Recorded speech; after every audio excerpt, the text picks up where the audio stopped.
ॐ सदाशिवसमारम्भां शङ्कराचार्यमध्यमाम् अस्मदाचार्यपर्यन्तां वन्दे गुरुपरम्पराम्। श्रुतिस्मृतिपुराणानाम् आलयं करुणालयं नमामि भगवत्पादं शङ्करं लोकशङ्करम्। शङ्करं शङ्कराचार्यं केशवं बादरायणं सूत्रभाष्यकृतौ वन्दे भगवन्तौ पुनः पुनः। ईश्वरो गुरुरात्मेति मूर्तिभेदविभागिने व्योमवद्व्याप्तदेहाय दक्षिणामूर्तये नमः। ॐ नमः प्रणवार्थाय शुद्धज्ञानैकमूर्तये निर्मलाय प्रशान्ताय दक्षिणामूर्तये नमः। ॐ दयाकरं दयाकारं दान्तं धर्मप्रवर्तकं प्रणमामि दयानन्दं मदाचार्यवरं परम्।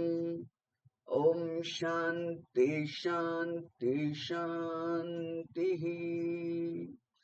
हरि ओम श्री गुरुभ्यो नमः। हरि ओम। ओम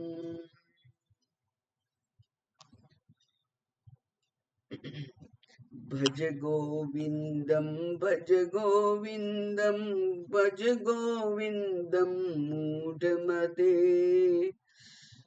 संप्राप्ते सन्निहिते काले नहि नहि रक्षति डुक्रुन्कर्णे भज गोविंदम भज गोविंदम गोविंदम भज मूढ़मते संप्राप्ते सन्निहिते काले नहि नहि रक्षति डुक्रुन्कर्णे।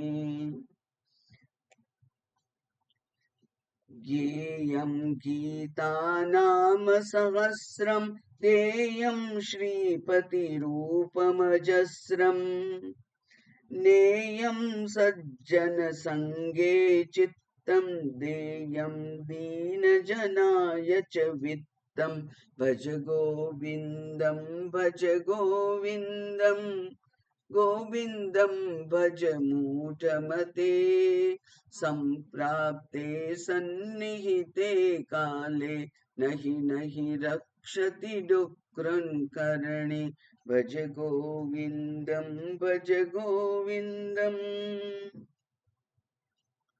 सुखतः क्रियते रामा भोगः पश्चाद् हन्त शरीरे रोगः यद्यपि लोके मरणं शरणं तदपि न मुञ्चति पापाचरणं भज गोविंदं भज गोविंदं गोविंदं भज मूढ़मते संप्राप्ते सन्निहिते काले नहि नहि रक्षति डुक्रुन्कर्णे भज गोविंदं भज गोविंदं।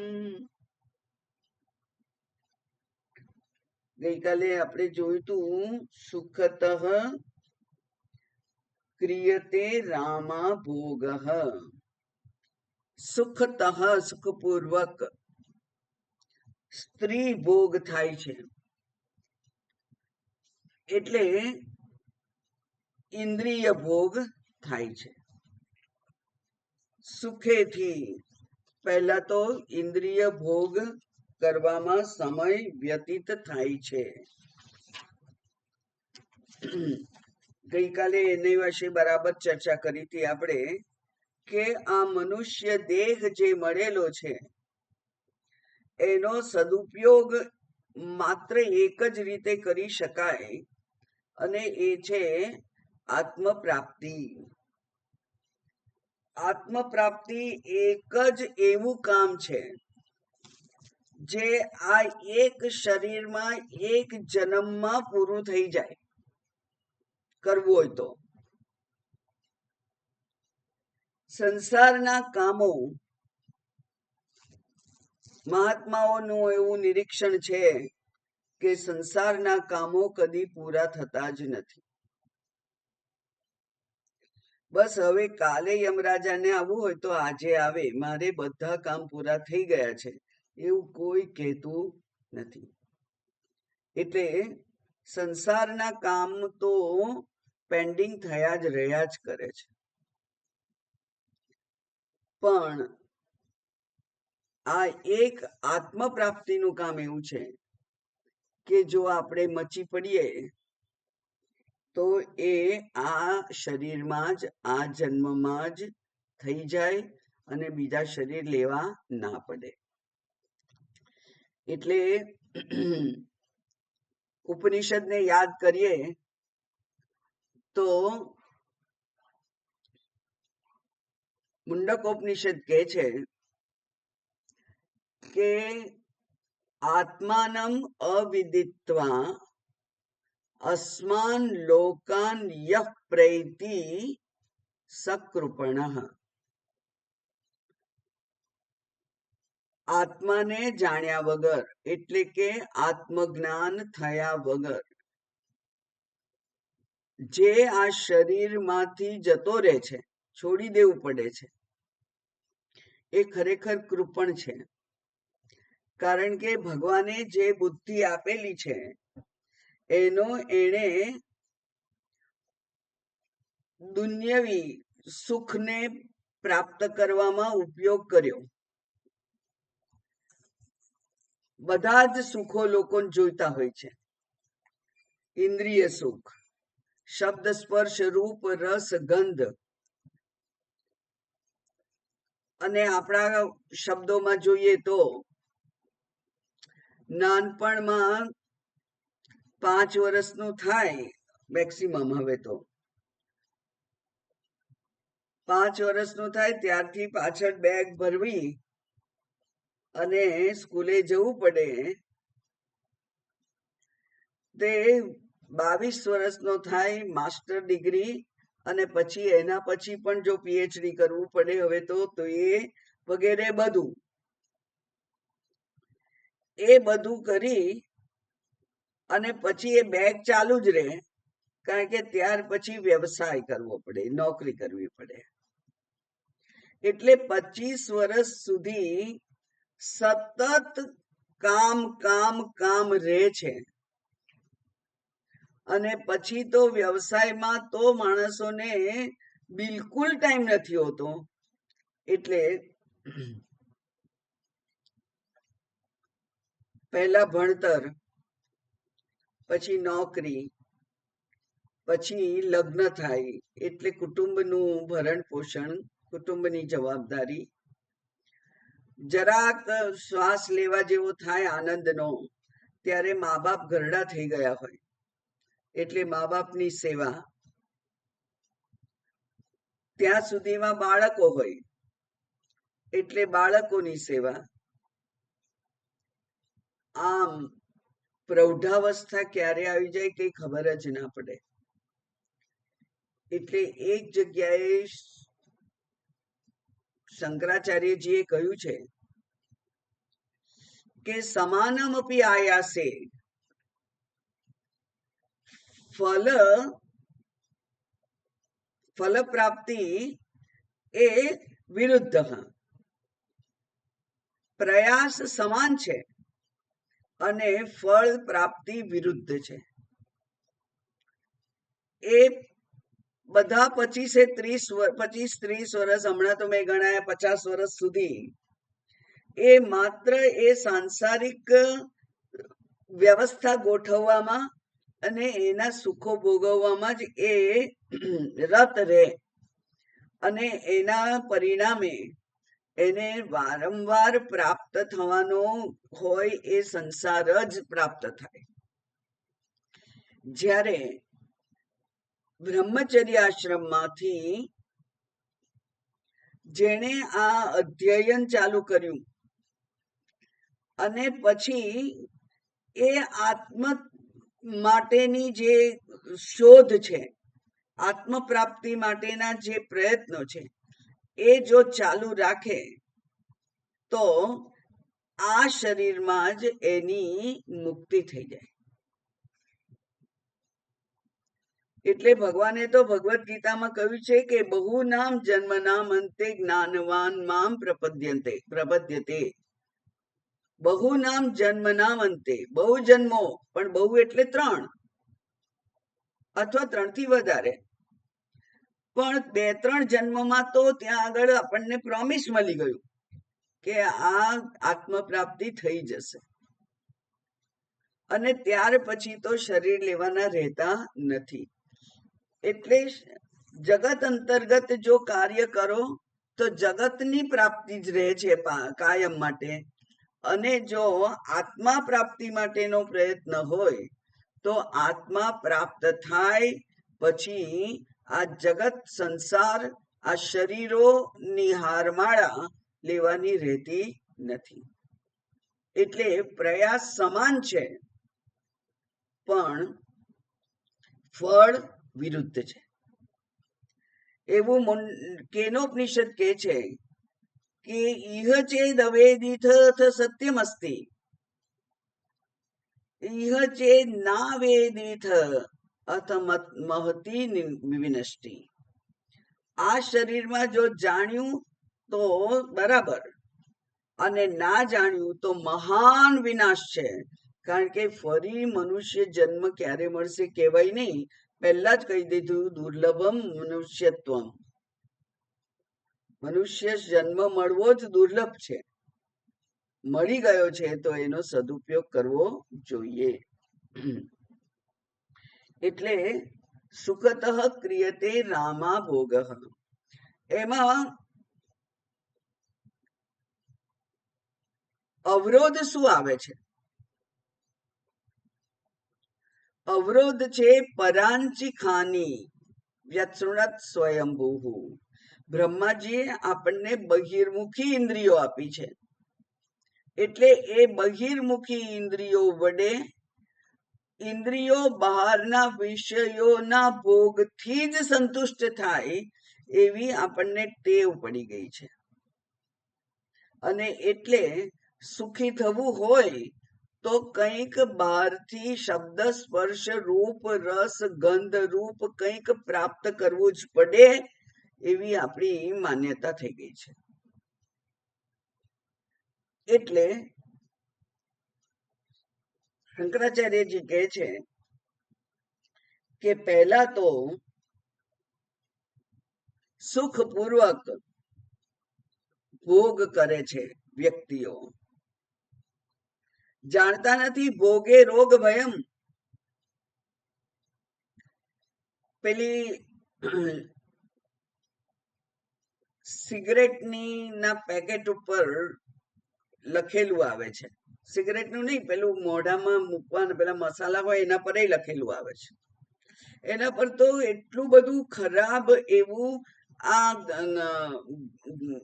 પેલા ગાલના કેન્સરનું ચિત્ર છે. પેલા જે પડીકા આવે છે ખાવાના મસાલાના, તેના ઉપર તો કે એ જોઈને એકદમ ડરી જવાય કે આવું થાય. એને પણ લોકો આરામથી ખાય છે, દિવસમાં 4-5-6. સિગરેટ ઉપર લખેલું આવે છે કે cigarette smoking is injurious to health, તો એ તે લોકોને કરવું હોય છે. પેલી દારૂની જાહેરાતમાં દારૂના સામે જે જાહેરાત કરે છે એ લોકો કે છે કે દારૂ જ દારૂડિયાને પી જાય છે. દારૂડિયો દારૂ નથી પીતો, દારૂ દારૂડિયાને પી જાય છે, દારૂ દારૂડિયાને સમાપ્ત કરી દે છે. પણ ભોગમાં જે લોકો રત છે એ લોકો ઉન્મત્ત જેવું વર્તન કરે છે, ગાંડા જેવું વર્તન કરે છે, જાણીને કૂવામાં પડે છે. અને આવું થાય એટલે ભોગથી શું થાય તો કે છે પશ્ચાત શરીરે રોગ, અને પછી રોગ થઈ જાય. હંત, હંત શબ્દ સંસ્કૃતમાં હંત શબ્દ એ અરે રે એવું કહેવા માટે છે. અરે રે, ભોગ કર્યા પછી શું થાય? એલાસ, અરે, શરીરમાં રોગ થઈ જાય. એટલે ખેદની વાત એ છે કે પછી શરીરમાં રોગ થઈ જાય. આગળ જ અહીંયા જ ભગવાન શંકરાચાર્યજીએ આગળ કહેલું કે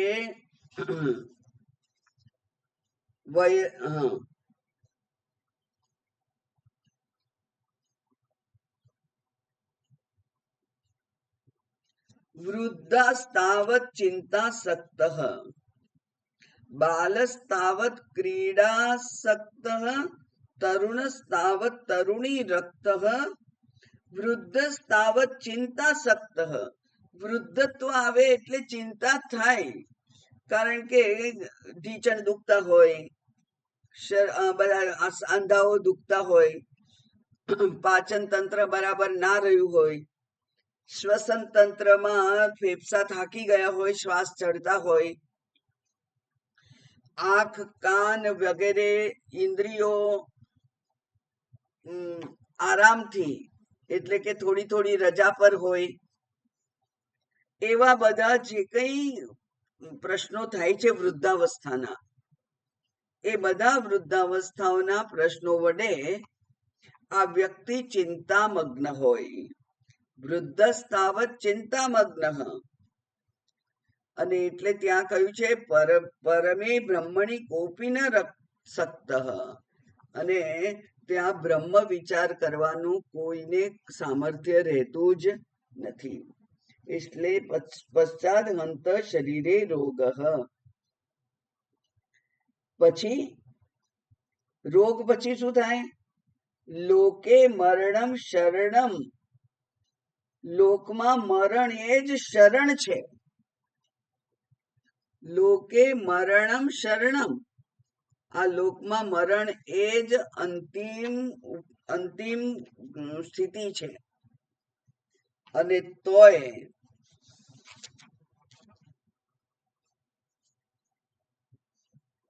મુંચતી ન પાપાચરણમ.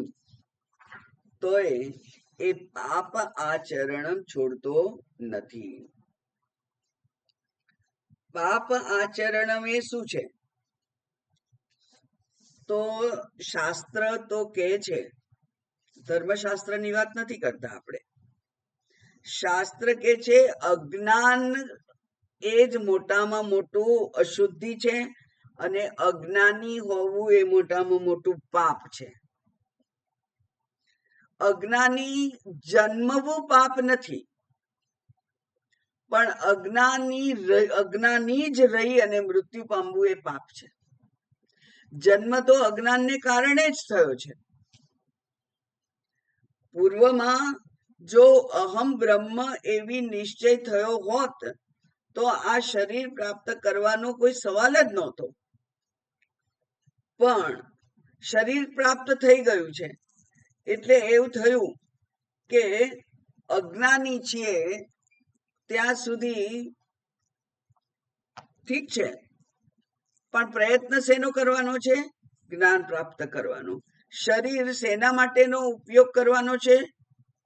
આત્મજ્ઞાન પ્રાપ્ત કરવા માટે. ઇન્દ્રિયો, શરીર, મન, બુદ્ધિ એને કયા પ્રયત્નમાં લગાડવાના છે? આત્મ પ્રાપ્તિ માટે. સ્વામીજીએ બહુ સુંદર ઉદાહરણ આપ્યું છે. એ કે છે કેટલાક લોકો શિયાળો આવે સવારના ઉઠે અને દોડવા જ માંડે, દોડવા પ્રયત્ન કરે, દોડે દોડે દોડે. એ કે છે કે ઘોડાનું કામ છે દોડવાનું. તમે માણસ થઈને શું કામ દોડો છો? યોગ્ય આહાર યુક્તાહાર વિહારસ્ય. યુક્ત આહાર લીધો હોય તો દોડવું ના પડે. તો માત્ર થોડુંક વ્યાયામ કરવાથી, ચાલવાથી, સામાન્ય હળવી કસરતો કરવાથી શરીર ઠીક રહે જ. પણ યુક્ત આહાર યુક્ત હોવો જોઈએ. પછી વિહારસ્ય, પછી યુક્ત વિહાર, યુક્ત વ્યવહાર. વિહાર એટલે વ્યવહાર. જે કઈ વ્યવહાર કરીએ એ યુક્ત હોય, યોગ્ય હોય. આખો દિવસ મજૂરની જેમ કામ ના કરીએ. કર્તવ્ય કર્મ કરી અને પછી આત્મવિચાર માટે, શ્રવણ મનન નિધિધ્યાસન માટેનો સમય ફાળવીએ. આપણા રોજની સીમા, દિનચર્યામાં એનો અવકાશ હોવો જોઈએ કે જ્યાં શ્રવણ થાય, મનન થાય, નિધિધ્યાસન થાય, ધ્યાન થાય, જપ થાય. આ કરવું જોઈએ. એ કરવાથી જ આત્મ પ્રાપ્તિ માટેની યોગ્યતા પ્રાપ્ત થઈ શકે છે. એટલે કહ્યું કે પાપાચરણમ ન મુંચતી. તો અજ્ઞાન એ સૌથી મોટું પાપ છે. જેમ હમણાં જ મેં કહ્યું કે આ શરીર આપણને કેમ આપ્યું છે ભગવાને? શરીર પ્રાપ્ત થયું છે આ આત્મ પ્રાપ્તિ માટે. અસ્માન લોકાન ય પ્રેતિ આત્માનમ અવિદિત્વા સકૃપણ. એ તો બુદ્ધુ છે, એને બુદ્ધિનો યોગ્ય ઉપયોગ ના કર્યો. એમ પેલો સર્જન છે ડોક્ટર, એ ઓપરેશન કરવા માટે કાતર વાપરે અને કોઈક દર્દીનો જીવ બચાવે તો એ કાતરનો સદુપયોગ થયો. અને કોઈકને મારવા માટે, કોઈકને હાનિ પહોંચાડવા માટે, કોઈકને ઈજા કરવા માટે કાતર વાપરે તો એ પાપ છે. એમ આ શરીર આપણને આત્મજ્ઞાન પ્રાપ્ત કરવા માટે મળેલું છે, ધર્માચરણ કરવા માટે મળેલું છે.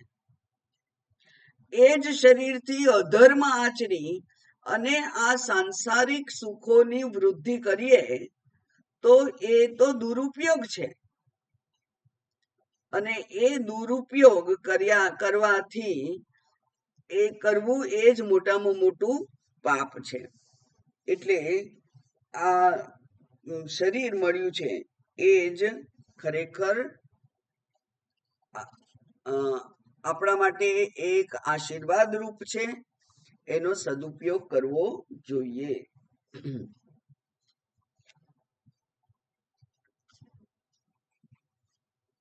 આગળ જોઈએ. અર્થમ અનર્થમ ભાવય નિત્યમ નાસ્તિ તત સુખલેશ સત્યમ પુત્રાદપી ધન ભાજામ ભીતિઃ સર્વત્રૈષા વિહિતા રીતિઃ ભજ ગોવિંદમ ભજ ગોવિંદમ ભજ ગોવિંદમ મૂઢમતે. અર્થમ અનર્થમ ઇતિ ભાવય. ભાવય એટલે ભાવના કરો, જાણો, એની સાથે એવો વ્યવહાર કરો જેવી રીતે આપણે શાલિગ્રામમાં વિષ્ણુ ધ્યાયેત, વિષ્ણુની ભાવના કરો. શાલિગ્રામ છે એમાં વિષ્ણુની ભાવના કરો. શિવલિંગ છે એમાં શિવની ભાવના કરો અને પછી પૂજા અર્ચના કરો. એમ અર્થમ અનર્થમ ઇતિ ભાવય. આ અર્થ એટલે શું? સુખના સાધનો. અર્થ એટલે સુખના સાધનો. ધન, સંબંધો, પદવી, ઘર વગેરે પ્રોપર્ટી, તો આ બધા પી છે. પીપલ, પોઝેશન્સ, પાવર, પોઝિશન, 4 પી છે. બહુ બધા લોકો મારી આજુબાજુમાં જોઈએ, સંબંધો એ તો શું કહેવાય છે, એ તો ખાણ છે એવું કઈક કે છે ને. હા, ઓળખાણ એ તો મોટી ખાણ છે. હા, સોનાની ખાણ છે. ઓળખાણ એ તો સોનાની ખાણ છે એવું. એટલે સંબંધો હોવા જોઈએ, બહુ બધા સગાવાલાઓ હોવા જોઈએ, મોટું સરસ ભર્યું ભાદર્યું કુટુંબ હોવું જોઈએ. પછી કીર્તિ હોય, એક પદવી હોય, અને ધન અને ઘર તો ખરું જ. ધન હોય, ઘર હોય, સંપત્તિ હોય, જમીન હોય વગેરે. તો એ બધું કેવું છે તો કે છે એને તો તમે અનર્થ જ માનો, અયોગ્ય જ માનો. ધન એને તો અનર્થમાન. અનર્થમાન એટલે એનાથી તતઃ સુખલેશ નાસ્તિ ઇતિ સત્યમ. સાચું વાત તો શું છે કે આ બધાથી સુખ નથી, બધા જ દુઃખના કારણ છે. રોટી, કપડા, મકાન અથવા અન્ન, જળ, એના માટે આપણી પાસે યોગ્ય પ્રમાણમાં ધન હોવું જોઈએ. બસ ખાવા પીવાનું રે, રોટી, કપડા, રહેવા માટે એક નાનું ઘર છે, અને કપડા, શરીર ઢાંકવા માટેના વસ્ત્રો છે. બસ આ જ જરૂરિયાત છે. એના માટે ધન મોટું બહુ ના જોઈએ. એટલે આ અર્થ તો અનર્થ છે. કેટલા પૈસાદાર લોકોને બોડીગાર્ડ રાખવા પડે છે, કેટલા પૈસાદાર લોકોને તિજોરીઓને બરાબર એકદમ એકદમ સારામાં સારી ક્વોલિટીની હોય એવી તિજોરીઓની જરૂર પડે છે. અને એ છતાંય આ ધન તો એકદમ વ્યભિચારી છે. ઘરમાં ચોર આવે છે અને તમારી તિજોરી તોડી અને ધન લઈ જાય છે. પરસેવો પાડી અને તમે કમાયેલું ધન ચીસો પાડતું નથી કે આ મન લઈ જાય છે. તે કેટલી મહેનત કરીને હું મને આ ઘરમાં લાયેલો તું, ઊંઘે છે અને આ ચોર મને લઈ જાય છે. એવી બૂમો એ ધન પાડતું નથી. અત્યંત વ્યભિચારી. જેને આપો એ લઈ જાય. અને જે કઈ સુખનું સાધન જોઈએ એના માટે ખર્ચ કરવો પડે. એટલે ધન કમાઈ અને સુખના સાધનો એને જ વસાવવા પડે, જે થોડા વર્ષોમાં કામ આપી પાછા નકામા થઈ જાય, એને બદલવા પડે. આ બધું જ એક મોટી જંજાળ છે. તો અર્થમ અનર્થમ એવું તું માન, એવું તું જાણ. હું તો માન ના કહું, માનવા માન્યતા તો બદલાય, પણ આ તો કે છે કે ના એ તો નિત્ય છે. અર્થમ અનર્થમ ભાવય નિત્યમ. હંમેશા અર્થ તો અનર્થ જ છે. એ તો મુશ્કેલીમાં મૂકનાર જ છે. પેલા સોનાની દાણચોરી પહેલા થતી હતી અને અત્યારે થાય છે. પણ સોનું લઈને આવ્યો હોય, મોટી બેગ ભરીને દુબઈથી સોનું લઈને આવ્યો હોય, અને પાછળ પોલીસની ગાડી આવે, રેડ પડે, અને એ સોનું ભરેલી બેગ દરિયામાં ફેંકી દે, કોઈ પુરાવો ના રહે, એટલે પોલીસ એને પકડી શકે નહીં. તો ધનથી તો આ જીવનું જોખમ છે. લોકો મારી મારીને ધન લઈ જાય છે, લૂંટીને લઈ જાય છે, ચોરી કરીને લઈ જાય છે, વપરાઈ જાય છે. આપણી પાસે કાયમ તો રહેતું નથી. તો એ જે ધન છે એ ધન તો ખરેખર આ ચિંતા કરાવનાર છે. જેટલી વધારે સંપત્તિ હોય એટલી એના રક્ષણની ચિંતા વધારે હોય. કારણ કે લોભ થાય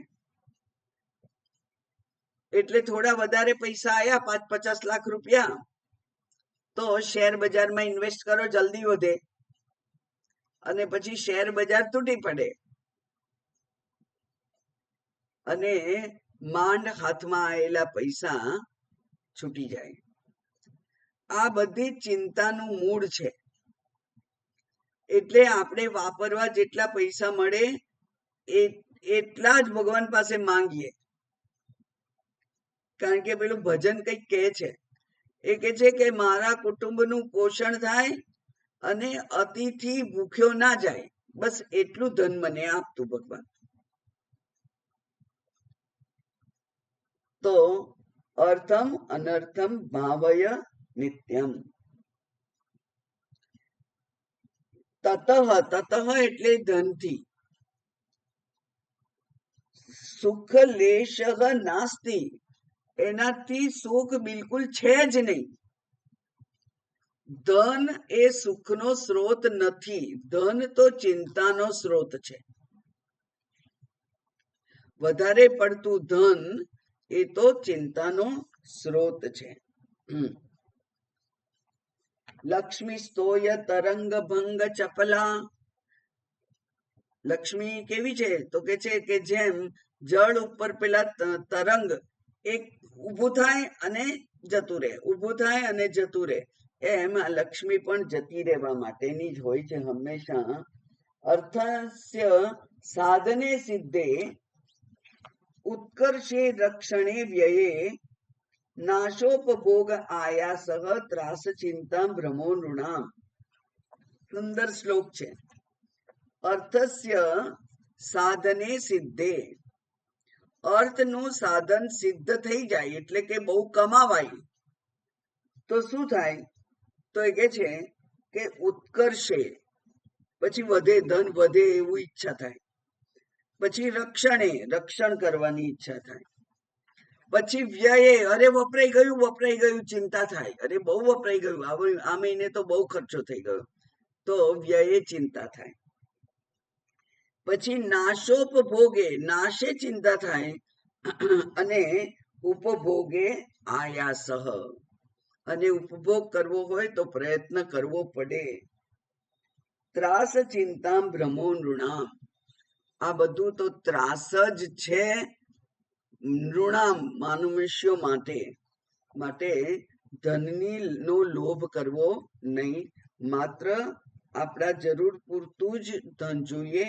એનાથી વધારેનો જે સમય હોય એ સમયમાં ભજ ગોવિંદમ ભજ ગોવિંદમ, એમાં ભજન કરવાનું, ભગવાનનું ભજન કરવાનું, આત્મસ્મરણ કરવાનું, કીર્તન કરવાનું, શ્રવણ મનન નિધિધ્યાસન કરવાનું.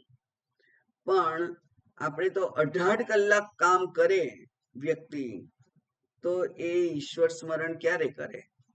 એટલે ઈશ્વર સ્મરણ કરવાનું એના માટે શક્ય જ નથી. ત્યાર પછી પુત્રાદપી ધનભાજામ ભીતિ સર્વત્રૈષા વિહિતા રીતિ. એ કે છે કે બહુ ધન હોય એટલે ભાગ પાડવાની માં ઝઘડો થાય જ. જેટલી સંપત્તિ એટલા વડીલના મૃત્યુ પછી એ ધનના ભાગ પાડવાની માટે ઝઘડા. તો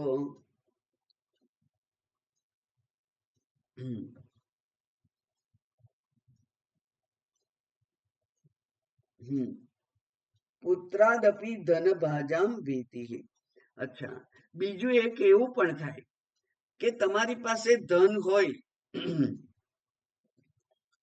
અને પુત્રને વ્યવસાય કરવો હોય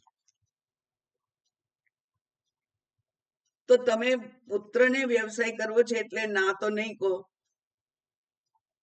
અને મા બાપ હોવાને કારણે એક વાત્સલ્ય ના પેલી લાગણીને કારણે તમે તમારા શક્તિ હોય એના કરતા વધારે આપી દો એને, અને પછી એનો ધંધો કમનસીબે ના ચાલે, એને ખોટ જાય,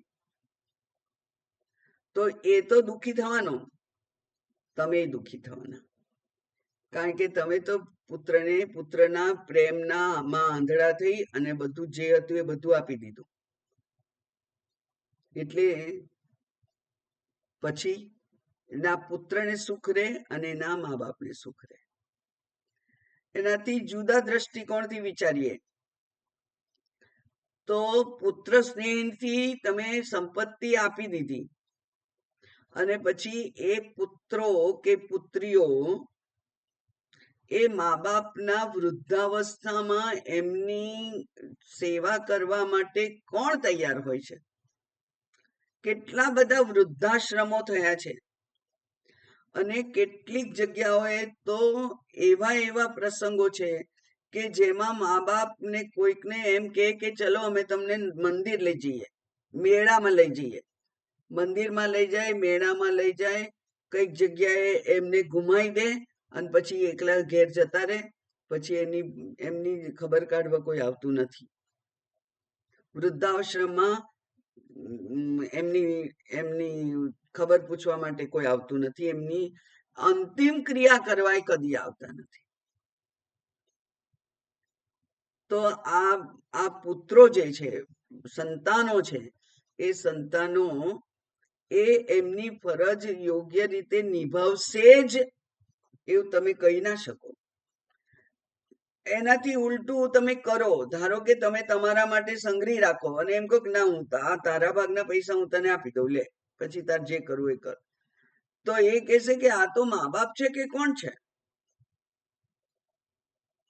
મારે જરૂર છે ત્યારે મને પૈસા આપતા નથી, એમની પાસે છે ને નથી આપતા. આપો તો એ પ્રોબ્લેમ ને ના આપો તો એ પ્રોબ્લેમ. એટલે આ બધા અનર્થનું મૂળ છે અર્થ. સર્વત્ર એશા વિહિતા રીતિ. અને આ માત્ર તમારી જ સાથે એવું થાય એવું નથી, એ કાયમ આવું જ થાય, બધે આવું જ થતું હોય છે, દરેકે દરેક જગ્યાએ. એમાં નથી સ્થાન ફેર કે નથી કાળ ફેર. બધા કાળમાં આવું થાય, બધા સ્થાનમાં આવું થાય. શ્રવણ જેવો દીકરો ભાગ્યે જ મળે, હરિશ્ચંદ્ર જેવા પિતા ભાગ્યે જ મળે. પણ સામાન્ય રીત આવી જ છે, સર્વત્ર રીત એવી જ છે કે આ અર્થ માટે પ્રતિપક્ષ ભાવના રાખવી જોઈએ. એટલે કે આ ધન એ તો ઝઘડાનું મૂળ છે, એ તો મારે જોઈએ જ નહીં.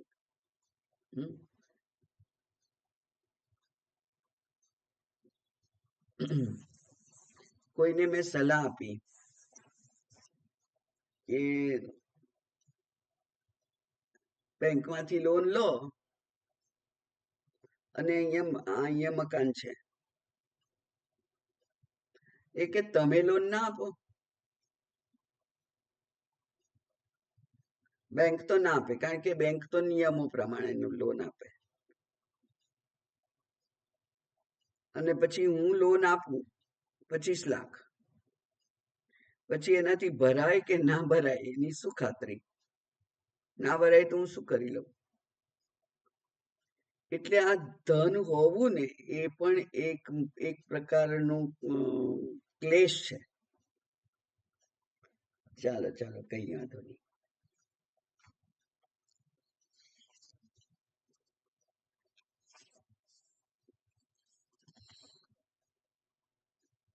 દ્વેષ અહંકાર પુષ્ટ થાય, ભયનું કારણ તો છે જ. દ્વેષ કરાવે, હા, પાછું દ્વેષ થાય કે આપણી પાસે ગમે તેટલું હોય પણ બીજા પાસે મારા કરતા વધારે હોય એટલે અદેખાઈ આવે, દ્વેષ થાય. તો એ ધનથી જ ને કારણે જ આવું બધું થાય. અને ગઈકાલે મેં કહ્યું હતું કે આ સ્વામીજી એમ કે છે કે આ 1200-1500 વર્ષ પહેલા લખાયેલું છે એ આજે પણ એટલું જ સત્ય છે. પહેલાય સત્ય હતું અને આજે પણ એટલું જ સત્ય છે. આગળ જોઈએ.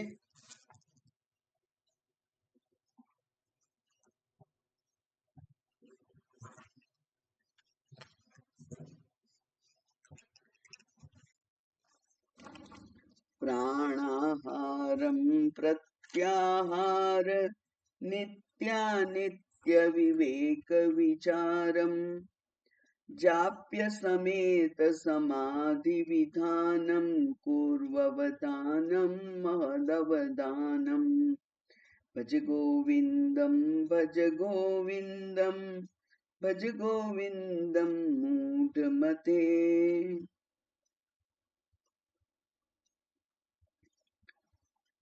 તો કરો શું તમે? એટલે કે છે કે જે કરવા જેવું છે એ કરો. ધન પ્રાપ્તિ માટે, ધન સંચય માટે આગ્રહ ના રાખો, બહુ વધારે પ્રયત્ન ના કરો. બહારના જે વિષયો છે એ વિષયો તો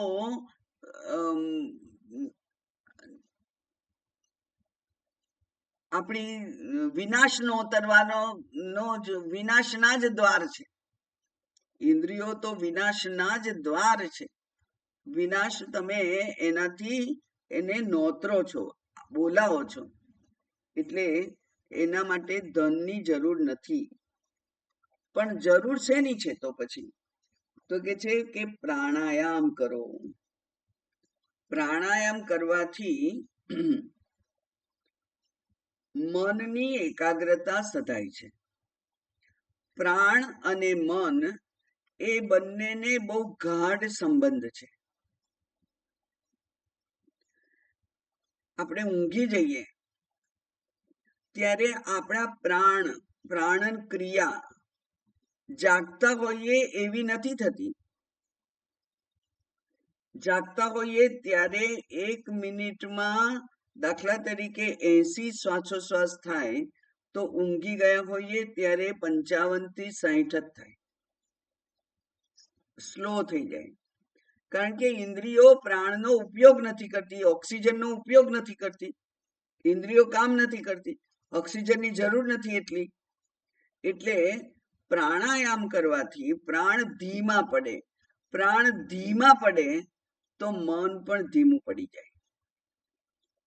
આપણે મનના ધીમા પડવાની જરૂર છે, કારણ કે મન અતિ વેગથી દોડ્યા કરે છે.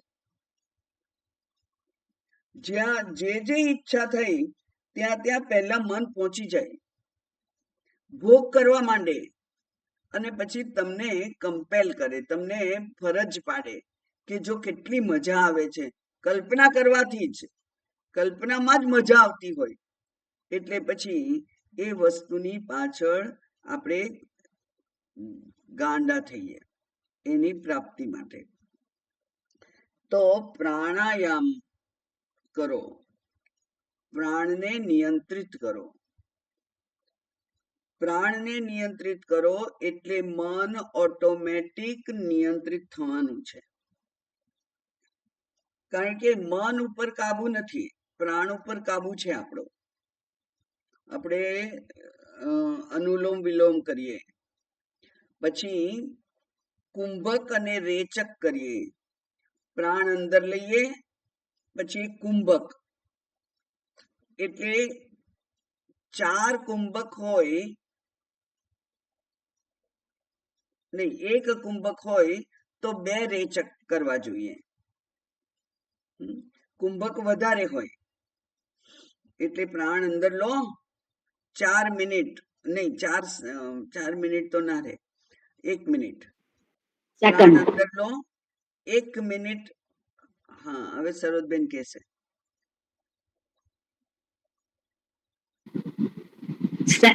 સેકન્ડ, મિનિટ નહીં. પ્રાણ અંદર લો, પછી 10 સેકન્ડ એને હોલ્ડ કરો, પકડી રાખો, પછી છોડો, પછી રેચક કહેવાય એને. તો એ 10 સેકન્ડના બદલે 20 સેકન્ડ અથવા 15 સેકન્ડ તો પ્રાણ વગરનું રહો તમે, એટલે કે બહાર, પ્રાણ બહાર હોય, અંદર હોય જ નહીં.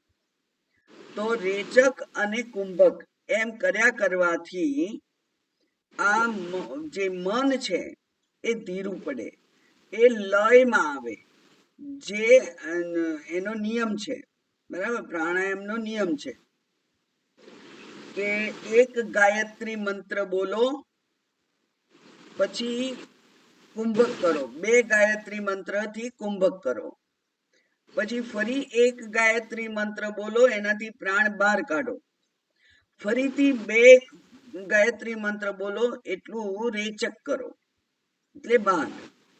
તો એમ પ્રાણાયામ કરવાથી મન શાંત પડે છે, કારણ કે પ્રાણ અને મનને બહુ ગાઢ સંબંધ છે.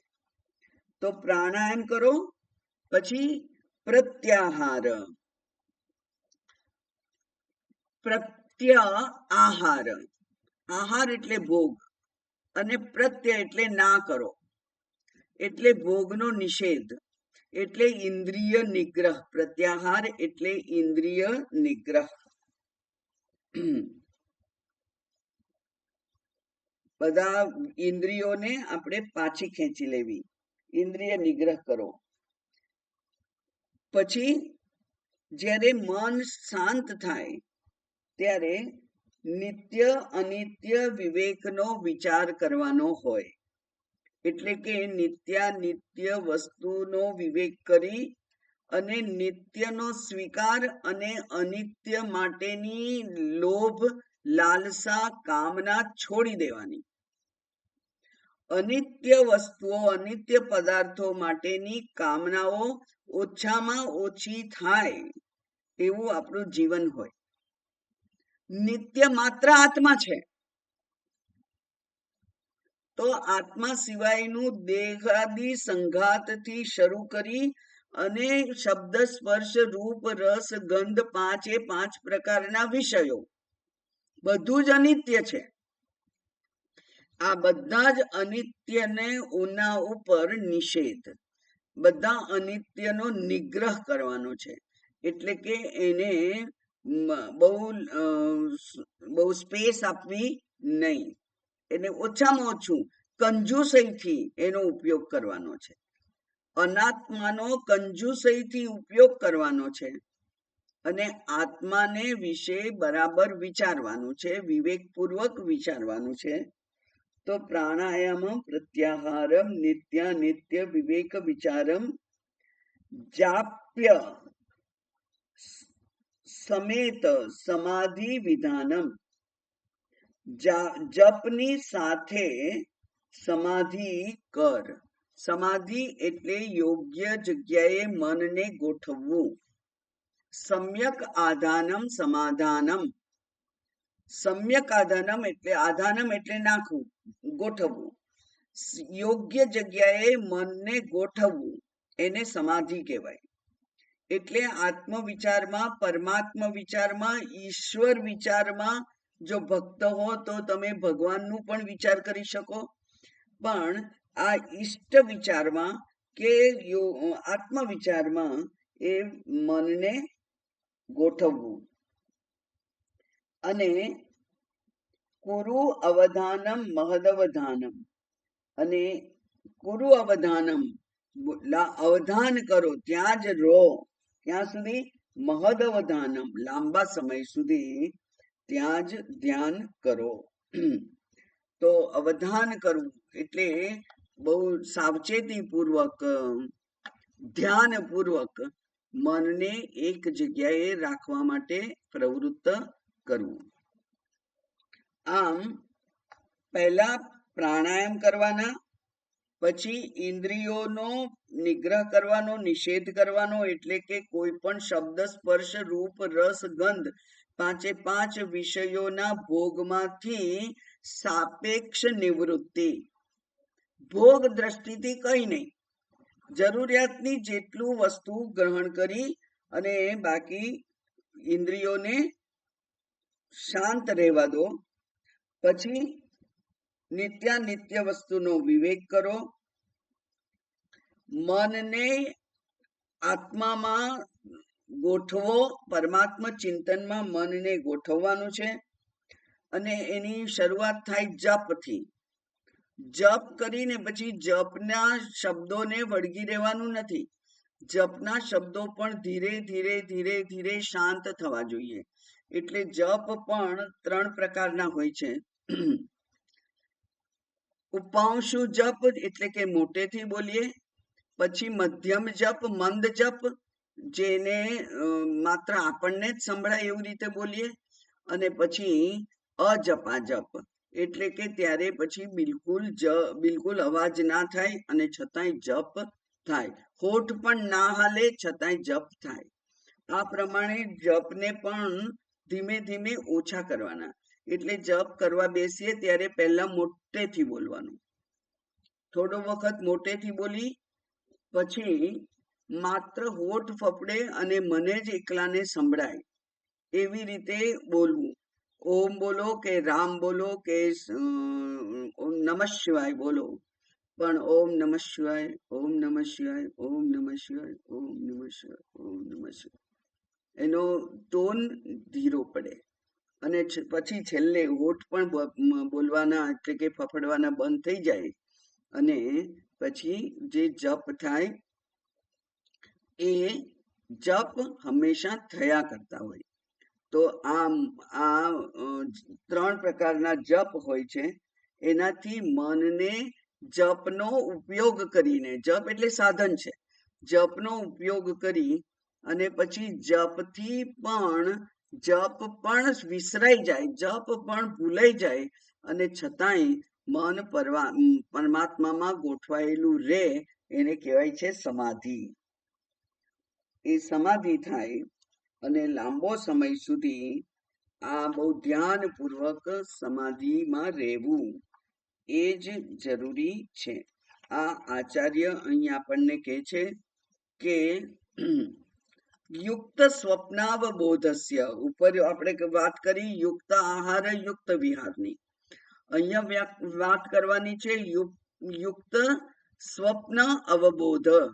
સ્વપ્ન એટલે ચિંતન અને અવબોધ જાગૃતિ. અહીંયા તો સ્વપ્ન ખરેખર તો સ્વપ્ન એટલે ઊંઘવું, કારણ કે ઊંઘમાં જ સ્વપ્ન આવે ને. તો જાગૃતિ અને નિદ્રા એ બેનું પણ યુક્ત પ્રમાણ હોવું જોઈએ. તો યોગ્ય પ્રમાણસર જાગવાનું અને યોગ્ય પ્રમાણસર ઊંઘવાનું એ પણ થવું જોઈએ.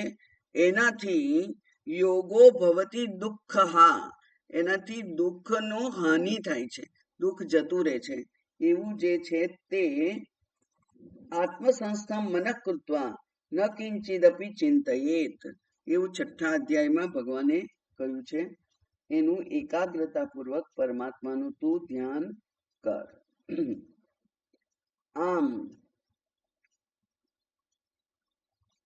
ઇન્દ્રિય ભોગમાંથી નિવૃત્ત થઈ અને પરમાત્મા ચિંતનમાં પ્રવૃત્ત થવું, એટલે કે આ જે શિફ્ટ કહી એ શિફ્ટ બહુ જરૂરી છે. આ બદલાવ આપણામાં આવવો જોઈએ કે હવે બહુ થયું, બહુ ખાધું, બહુ પીધું, બહુ જોયું, બહુ સાંભળ્યું, બસ હવે બહારના વિષયોથી નિવૃત્તિ અને આ મનને પરમાત્મામાં જોડાયેલું રાખવું બને ત્યાં સુધી સતત, એટલે કે અજપા જપ થાય. અજપા જપ થાય તો તમે જ્યારે પણ જાગતા હો ત્યારે એ તમારા ઈષ્ટદેવનું નામ તમારા મનમાંથી સતત ચાલ્યા કરે. તમે કામ કરો ત્યારે પણ એ ચાલે સતત, અને કામ ના કરતા હોય, શાંતિથી બેઠા હો ત્યારે પણ એ જપ ચાલે, જેને અજપા જપ કે છે. એનું મહત્વ બહુ જ છે. અને એ જપ છે એ બે કામ કરે. જપ કરવાથી પુણ્ય ઉત્પન્ન થાય. એ પુણ્ય આપણા આ અધ્યાત્મ ક્ષેત્રમાં પ્રગતિ માટે કામ લાગે.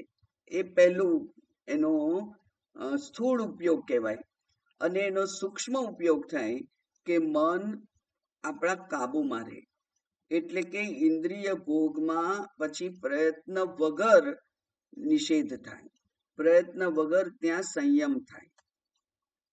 આમ પ્રાણાયામ અને ઇન્દ્રિય નિગ્રહનો ઉપયોગ કરી અને મનને પરમાત્મામાં સ્થિર કરવું.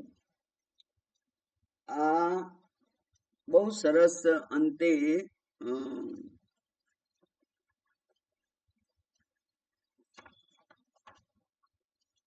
શું કહેવાય એને સલાહ આપી. કારણ કે આખા સ્તોત્રમાં તો ભોગની નિંદા જ કરી છે. હવે એ ભોગમાંથી નિવૃત્ત થઈને કરવું શું? તો નિવૃત્ત થઈ અને જે કરવાનું છે એની પણ બહુ સ્પષ્ટ સલાહ આપી. હવે આવતીકાલે આપણે જોઈશું, એક જ છે આમાં તો. ગુરુ ચરણાંબુજ નિર્ભર ભક્ત સંસારાદ ચિરાદ ભવ મુક્ત સેન્દ્રિય માનસ નિયમા દેવમ દ્રક્ષ્યસી નિજ હૃદયસ્થમ દેવમ. ભજ ગોવિંદમ ભજ ગોવિંદમ. ગુરુ ચરણાંબુજ નિર્ભર ભક્ત, ગુરુના ચરણોમાં રહી અને એ ગુરુ ચરણમાં પોતે શરણ થઈ ગયેલો છે.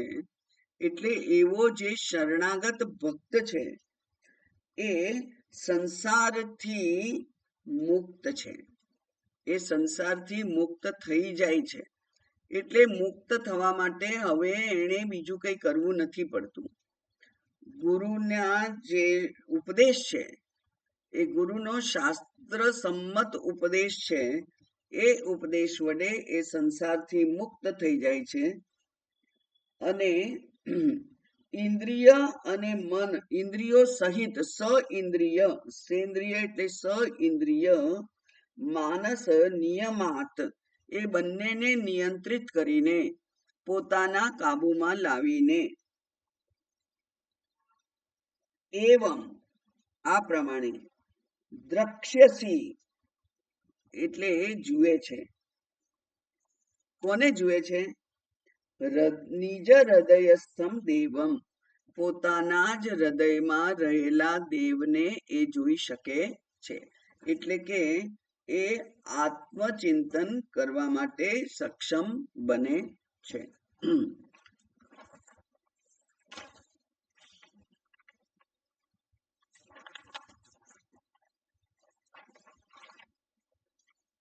પ્રાણ, બરાબર છે, બરાબર. એટલે છેલ્લે ઈશ્વર, છેલ્લે ગુરુના ઉપદેશની વાત કરી. તો ગુરુ શું ઉપદેશ કરે છે? ગુરુ એક જ ઉપદેશ કરે છે, તત્વમસી, એ પરમાત્મા તું જ છે. એવો જે ઉપદેશ ગુરુ કરે છે એ ઉપદેશને જ ધ્યાનમાં રાખી અને ઇન્દ્રિય અને મન ઉપર સંયમ કરી અને એવું જો તું કરીશ તો સંસારથી મુક્ત થઈ જઈશ. અને સંસારથી મુક્ત થવું એટલે શું? સંસારથી સ્વતંત્ર થવું, કશાથી પરતંત્ર નહીં. કોઈના ઉપર મારા સુખનો આધાર નથી, કારણ કે મારું સુખનો સ્ત્રોત તો મારા હૃદયમાં છે જ.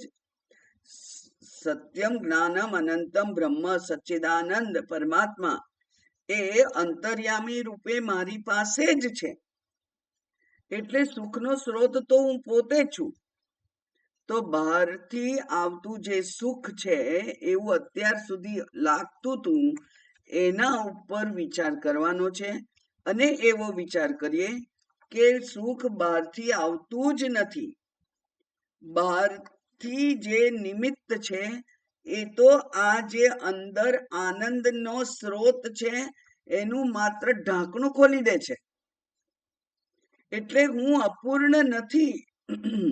બહારની કોઈ વસ્તુ મને પૂર્ણ બનાવવા માટે શક્તિશાળી છે જ નહીં, કારણ કે એ તો એક ઉમેરો કરીએ તો બીજી જગ્યાએ ખાડો પડી જાય છે.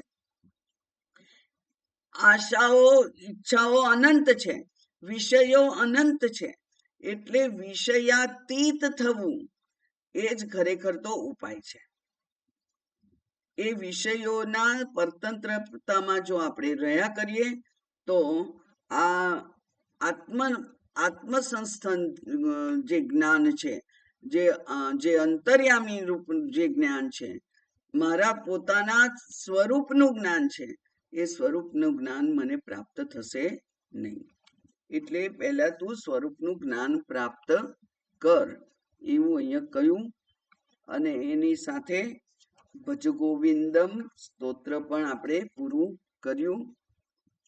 હવે કાલે રજા રાખીશું, પછી જોઈશું, પછી આવતી વખતથી 26 તારીખે નહીં થાય, 27 તારીખથી થશે. ઓમ પૂર્ણમદ પૂર્ણમિદમ પૂર્ણાત પૂર્ણમુદચ્યતે પૂર્ણસ્ય પૂર્ણમાદાય પૂર્ણમેવાવશિષ્યતે. ઓમ શાંતિ શાંતિ શાંતિ.